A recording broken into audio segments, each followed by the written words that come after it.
Hello everyone, રચિસ કિચનમાં તમારું બધાનું હાર્દિક સ્વાગત છે। આજે આપણે બનાવવાના છે ઓરિયો શેક માટે મેં બાઉલમાં બિસ્કિટ કાઢી લીધા છે, ચોકલેટ છે 3 ટેબલસ્પૂન, શુગર છે અને 1 કપ દૂધ છે। હવે આપણે મિક્સર જારમાં આપણે એને ક્રશ કરી દેવાનું છે અને ચોકલેટ બી એડ કર્યું, પછી 3 ટેબલસ્પૂન શુગર અને 1 કપ જેટલું દૂધ એડ કરી દીધું છે અને મસ્ત ઓરિયો શેક માટેનું રેડી થઈ ગયું છે। અને મેં 1 ગ્લાસમાં ચોકલેટ સિરપ લગાવી દીધું હતું।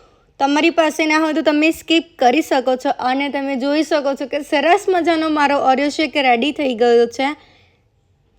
અને હવે આપણે ઓરિયો શેક ઉપર નાના નાના પીસીસ ઓરિયો શેકના બિસ્કિટના નાખી દેવાના છે। તમે છીણી બી શકો છો, મેં છીણીએ નથી, નાના નાના પીસીસ કરી દીધા છે અને હવે આપણે એની ઉપર ગોઠવી દઈશું। તમે જોઈ શકશો કે મસ્ત મજાનું ઓરિયો શેક ઉપર બિસ્કિટ રેડી કરી દીધા છે, એક બિસ્કિટ ઉપર મૂકી દીધું છે અને ઉનાળામાં પીવાની મજા આવે એવું ઓરિયો શેક રેડી થઈ ગયો છે। તમને મારી આ રેસીપી કેવી લાગી? સારી લાગી હોય તો લાઇક, કમેન્ટ અને શેર કરવાનું ભૂલતા નહીં।